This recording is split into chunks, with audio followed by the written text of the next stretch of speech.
Quando nós estamos a pensar neste novo tema, deste novo mês, é como Elias disse, e muito bem, é o seguimento de desenvolver a nossa fé, o ministério que Deus tem colocado na nossa vida, e é tomar posse das bênçãos de Deus. É como Deus ministrou as nossas vidas com a ceia, em que a obra da cruz foi total. A obra que Jesus fez na cruz foi total. Tantas vezes nós limitamos pelo nosso entendimento, nossa experiência, o que é que nós sabemos e o que é que nós achamos que é possível acontecer. Mas quem acredita que Deus é o Deus dos impossíveis? Quem acredita isso? Quem acredita que Ele pode fazer milagres? Ontem à tarde houve um pastor que ao longo deste ano sofreu numa operação no braço, em que foi colocada uma placa de titânio no braço, em que durante o tempo de ministração à tarde, a placa desapareceu e foi completamente curado no braço. Isso é o nosso Deus. Como é que é possível acontecer um milagre desses? Retirar uma placa que foi colocada cirurgicamente dentro de um braço e curar completamente o osso, curar tudo. Isso é impossível. Deus é um Deus de impossíveis. Quando Deus declara bênção sobre as nossas vidas, Ele não somente vê aquelas bênçãos que sejam fáceis de resolver, que até com uma poupança conseguimos resolver, uma mudança de algum estilo de vida conseguimos resolver. Não, Ele vê todas as áreas, de fio a pavio. Ele vê as áreas fáceis e Ele vê as áreas mais complexas, em que somente uma intervenção divina vai trazer essa resolução. Deus vê isso. E Ele deseja abençoar-nos. Ele é um Deus bom, um Pai bom, e Ele deseja derramar todas as bênçãos abundantemente sobre a tua vida, sobre a minha vida. Ele deseja isso. Só temos que tomar posse. Só temos que identificar as áreas em que nós temos essa necessidade e nós temos que dizer: Deus, ok, eu sozinho não consigo fazer isto. Eu estou dependente de um milagre nesta área da minha vida. Por favor, intervém, Senhor. Por favor, eu preciso de um milagre.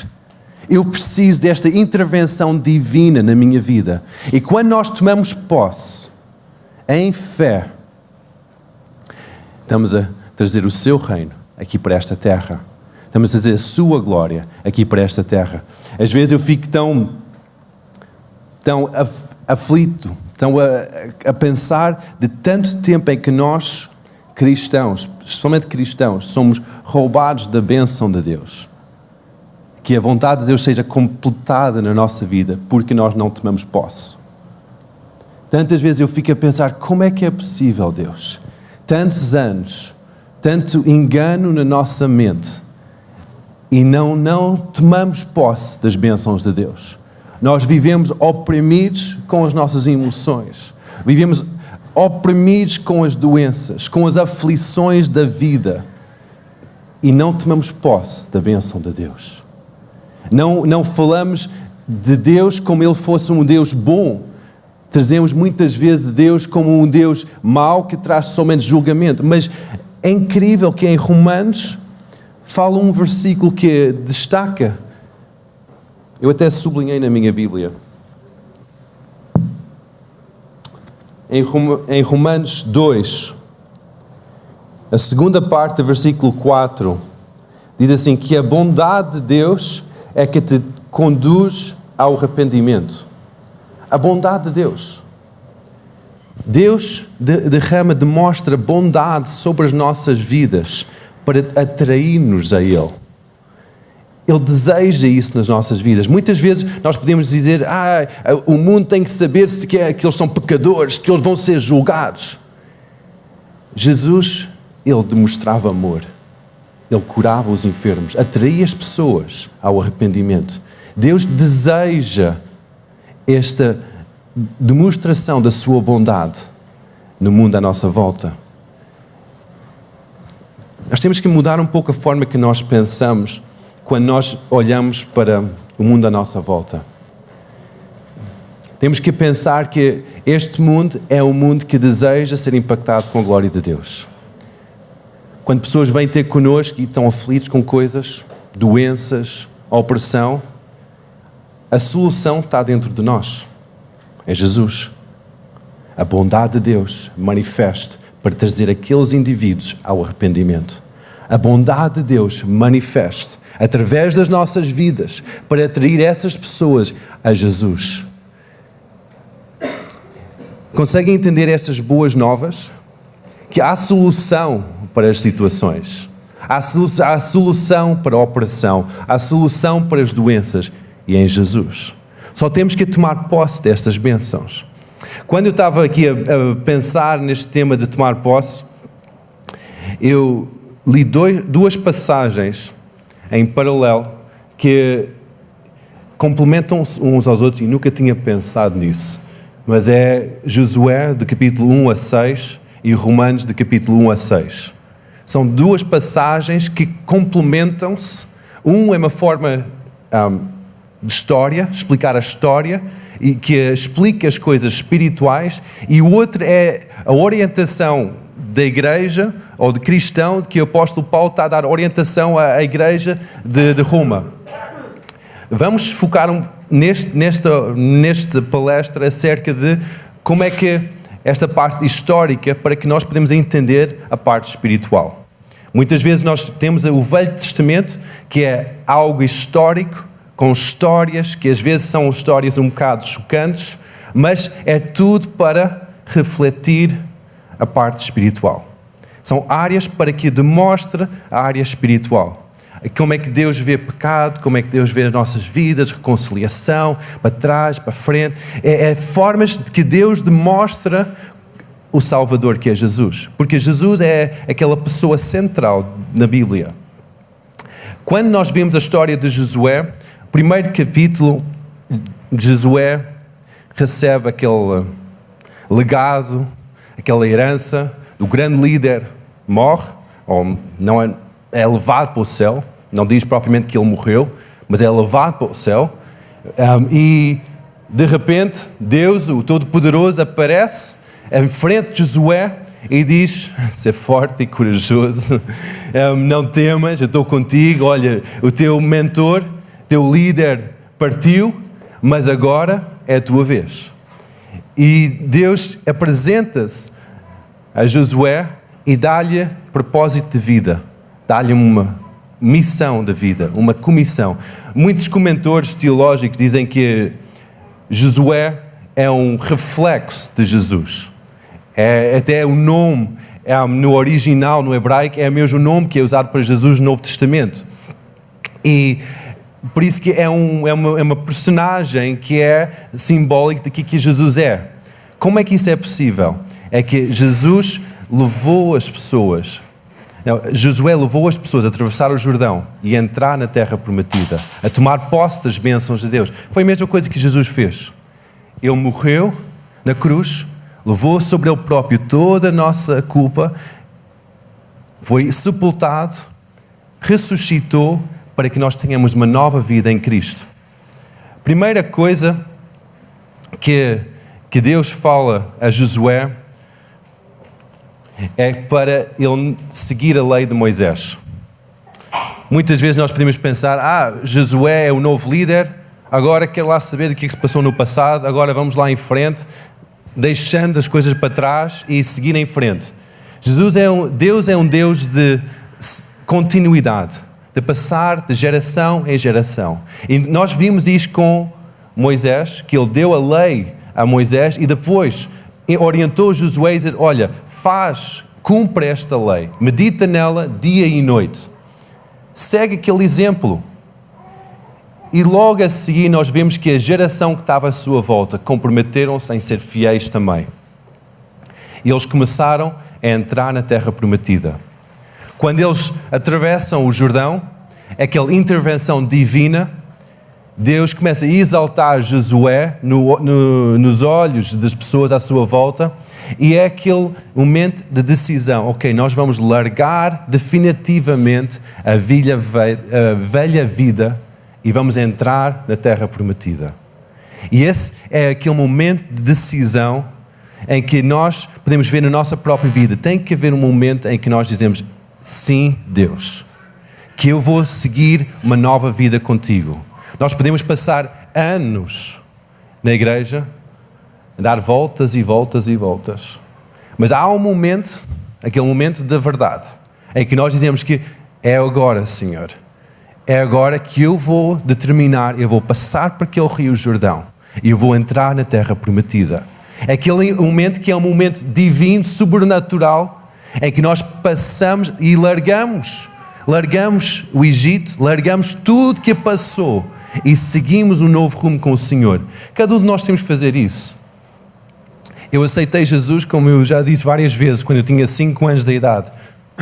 Mas só foi uns bons anos depois em que eu posso dizer que a minha conversão foi de facto verdadeira. Em que eu disse que agora eu vou atravessar o Jordão. Agora eu vou assumir a identidade de ser um cristão.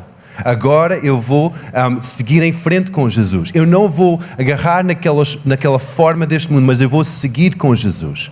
E é esse momento chave em cada uma de nossas vidas, em que nós temos que decidir seguir Jesus.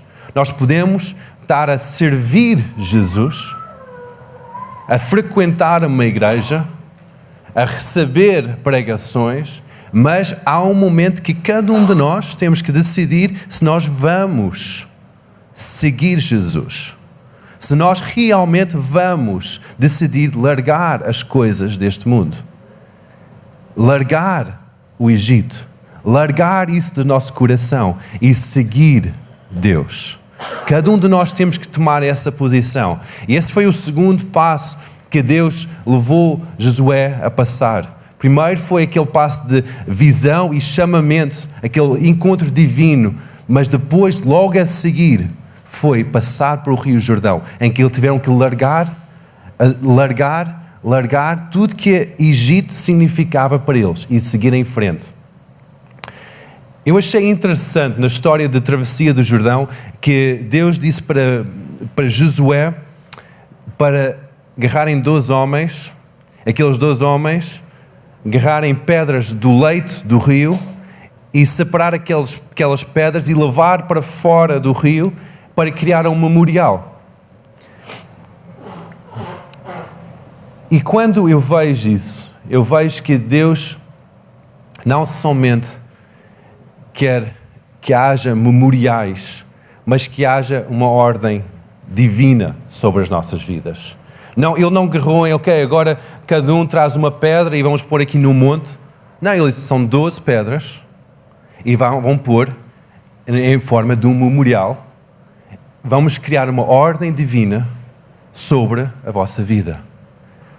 12 pedras porque eram 12 tribos de Israel. Então cada um levava aquele memorial e colocava naquele sítio. Deus tem uma ordem divina sobre as nossas vidas. Quando nós atravessamos o Jordão, não é para agora fazer o que nós queremos fazer. Nosso próprio entendimento. Ele tem uma ordem para a nossa vida. A ordem está explicada em detalhe aqui na palavra de Deus. Em que como é que nós devemos gerir as nossas finanças, como é que nós devemos gerir as nossas emoções, os nossos pensamentos, os nossos relacionamentos, as nossas famílias. Está aqui tudo explicado na Bíblia. É uma ordem divina sobre as nossas vidas. E é também, essas 12 pedras, é um memorial. Porque Deus valoriza as gerações seguintes. Deus valoriza os nossos filhos. Tantas vezes é ensinado, graças a Deus que não aqui, mas em outros lados que, ok, a tua fé, tens de seguir em frente, largar toda a tua família e seguir, envolver, e trabalhar na igreja, porque é isso que tens de fazer. O exemplo que Jesus dá, que Deus dá na Bíblia, é que Ele valoriza as famílias. Nós vemos aqui este exemplo que Ele fez este memorial não somente para criar uma ordem divina, mas para passar a mensagem para a geração seguinte. Nós aqui estamos todos adultos porque as crianças já saíram da sala. Então nós temos essa responsabilidade de passar o nosso testemunho para a geração seguinte. Nós temos essa responsabilidade de passar a mensagem bem passada da obra divina de Deus nas nossas vidas. Como é que Deus nos salvou? Qual é que é essa transformação? Há muita confusão, como é que isso processa? Mas nós sabemos que nós talvez não conseguimos explicar tudo, mas sabemos o que é que passou na nossa vida. E é isso que nós temos que explicar aos nossos filhos. Às pessoas à nossa volta que estão mais jovens na fé, e dizer, olha, eu não sei muito acerca disto de oração, mas a forma que eu faço é isto. Eu não sei muito bem estudar a Bíblia, mas a forma que eu estudo este livro é desta forma. Eu não sei muito ouvir o Espírito Santo, mas esta é a forma que eu tenho visto na minha vida. Ajuda-te. Podemos trabalhar em conjunto. E somente esta partilha é criar este memorial, passar a mensagem para geração em geração. É a forma que Deus valoriza a mensagem. Deus valoriza as famílias, de passar a mensagem. Tu não és um ser solitário, que está aqui somente para viver estes 70 ou 80 anos e depois... Não, tu tens uma responsabilidade de passar a mensagem da tua libertação, da tua salvação. Tal como o povo de Israel levantaram este memorial para dizer, não, foi aqui que Deus nos salvou. Foi aqui que Deus abriu o Jordão. Foi aqui que nós saímos da terra do Egito. Foi aqui que nós entramos na terra prometida. Na mesma forma, Deus deseja que tu e eu passamos este testemunho para todas as pessoas à nossa volta. Ensinamos os nossos filhos no caminho do Senhor. Ensinamos as pessoas à nossa volta como ser fiéis a Deus, como crescer no Senhor. E em conjunto chegamos mais em frente. Logo a seguir, antes de começar a conquista, há uma passagem que talvez meia parte de nós saltamos em frente porque nós não gostamos. É uma passagem um bocado grotesco, é um bocado forte. E é uma passagem que diz que agora Josué agarra numas navalhas e todos os homens que estão no acampamento, vocês vão passar por uma circuncisão. Esta é uma passagem que nós temos. Circuncisão. Meu Deus, como é que é possível Deus fazer uma coisa dessas? Já eram homens crescidos, como é que é possível? Deus, eu não quero ler isto na Bíblia. O que é interessante, nos primeiros capítulos de Romanos, também fala acerca disto. E fala e explica a verdadeira intenção atrás da circuncisão. Que não é uma demonstração exterior somente, mas tem que ser interior do nosso coração. O apóstolo Paulo diz mesmo, não vale nada ter essa demonstração exterior da tua fé se interiormente o teu coração não é comprometido com o Senhor. Logo depois de nós sairmos fora da terra de Egito, fazemos um memorial, Deus exige que haja uma santificação, uma separação das nossas vidas. Isto não é somente para os homens, mas é para todos. Não é algo físico. Atenção, isto não é algo físico, mas é algo de coração. É que nós separamos-nos para o Senhor. Completamente separado por Ele. Aquela santificação para Ele. Em que esta santificação do nosso coração, separação para Ele, vai ter demonstração na forma que nós vivemos. Tiago diz no livro de Tiago que não vale a pena dizer que eu tenho fé se não tenho obras, porque a fé sem obras é morta. Se nós dizemos no nosso coração, dizer, ok, eu acredito em Deus piamente, no meu coração, eu tenho fé que Ele é o único caminho para o Pai, mas depois eu tenho uma vida completamente igual às pessoas do mundo, eu tenho hábitos que não são hábitos que glorificam ao Senhor, eu tenho uma forma de falar que não é uma forma que glorifica ao Senhor, então a tua fé é nula. A tua fé não existe, porque a fé é sempre expressa com a nossa vivência, com as nossas obras.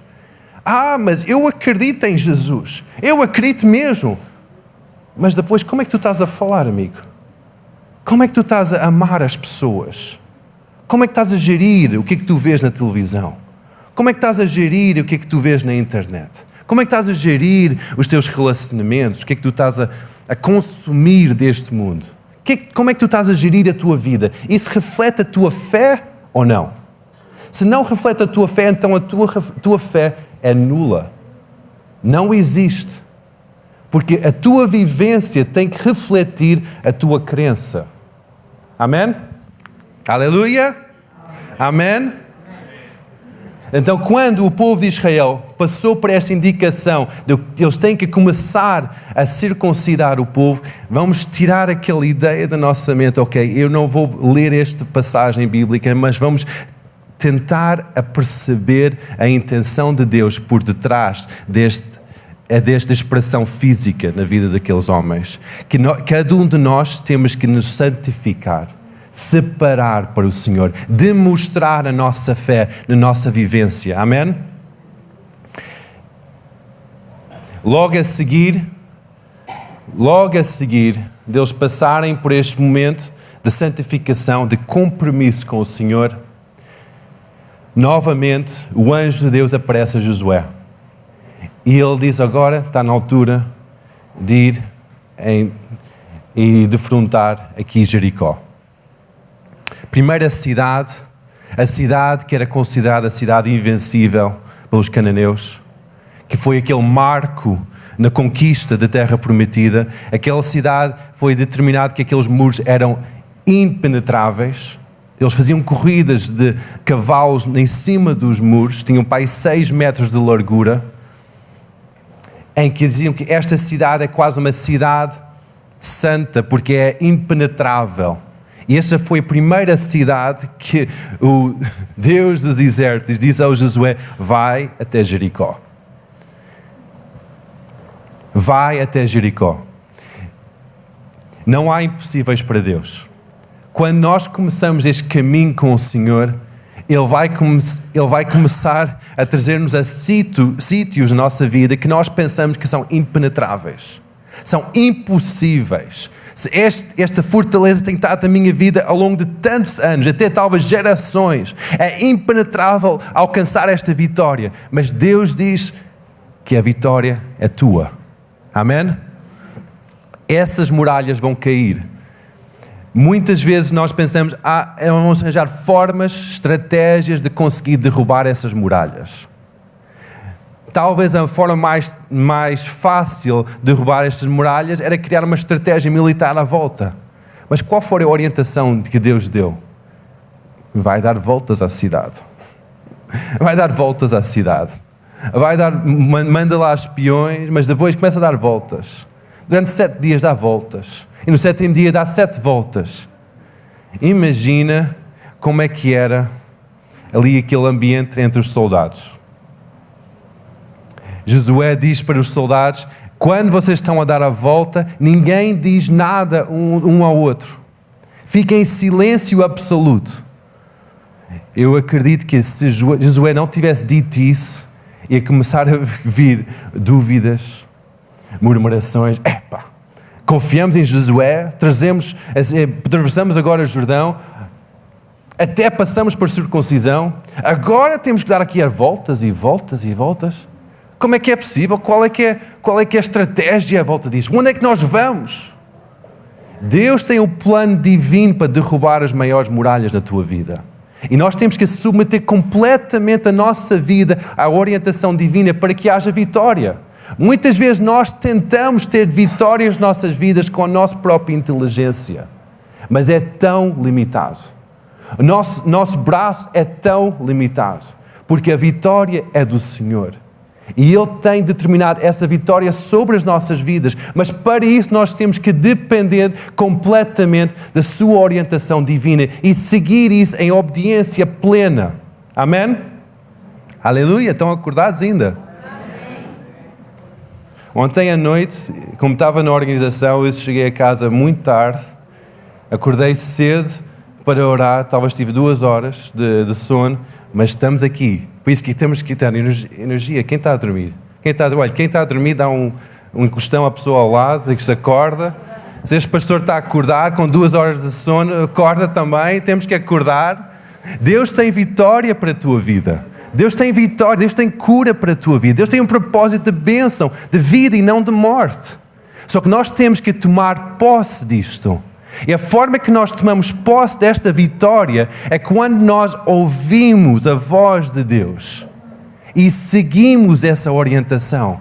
Amém? Amém? Amém? Aleluia!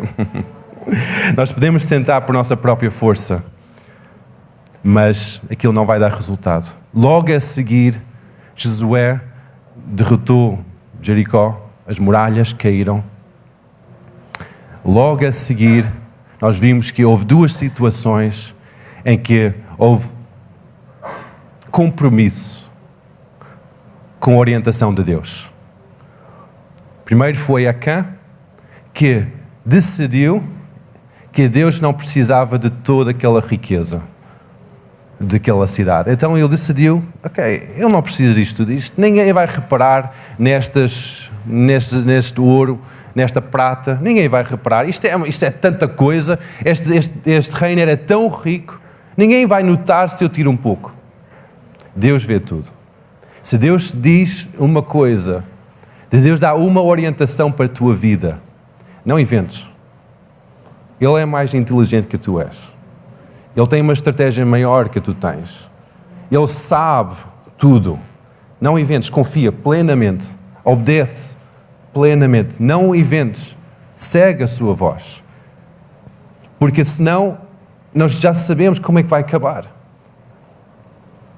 Logo a seguir, por causa desse engano, entrou orgulho no coração de Josué. E ele disse, vamos lá somente dispensar todo o resto do exército, basta 3.000 homens para alcançar aqui esta próxima cidade de Ai, que até é uma cidade pequena, não é fortificada, e nós sabemos o que aconteceu, foi uma vergonha, eles perderam, foram humilhados, por causa de compromisso. Se nós queremos, eu acredito que cada um de nós desejamos tomar posse das bênçãos de Deus na nossa vida, tomar posse de nossa terra prometida, como igreja, individualmente, como famílias, nós não podemos comprometer. Quando vem uma tentação à tua vida, e infelizmente cais nessa tentação, até cometes um pecado, por favor, corre até a cruz. Não esconde, não compromete, porque vais comprometer a vitória da tua vida. Vais comprometer a tomada de posse da tua terra prometida. Vais comprometer o plano e o propósito de Deus a ser derramado sobre a tua vida. Volta à cruz. Diz em 1 João 1,9, se nós confessamos o nosso pecado, Ele é fiel e justo para nos perdoar e tirar toda a nossa injustiça. Mas nós temos que confessar o nosso pecado. Nós não podemos esconder o nosso pecado como Acã fez. Nós temos que confessar, nós temos que expor a nossa falha e dizer, Deus, eu tenho estado em pecado nesta área da minha vida, por favor, perdoa-me. Quando nós pedimos esse perdão, correndo à cruz novamente, Ele vai nos perdoar, vai nos limpar completamente. Aquela injustiça, aquela culpa sobre a nossa vida vai ser retirada. Ele vai começar a derramar novamente a bênção sobre a nossa vida. Vai começar novamente a dar-nos estratégias para tomarmos posse da nossa herança na nossa terra prometida. Amém? Porque Ele deseja isso sobre nós. Ele deseja que cada um de nós sejamos abençoados em cada área da nossa vida. Mas nós temos que seguir o exemplo de Josué. Seguir aquele exemplo de como é que é possível de tomar posse desta bênção e como é que é possível também de ser roubado da bênção. Essas duas coisas, cada dia nós temos esta oportunidade de trabalharmos para a bênção ou trabalharmos para a derrota. Cada dia, cada momento nós temos estas escolhas.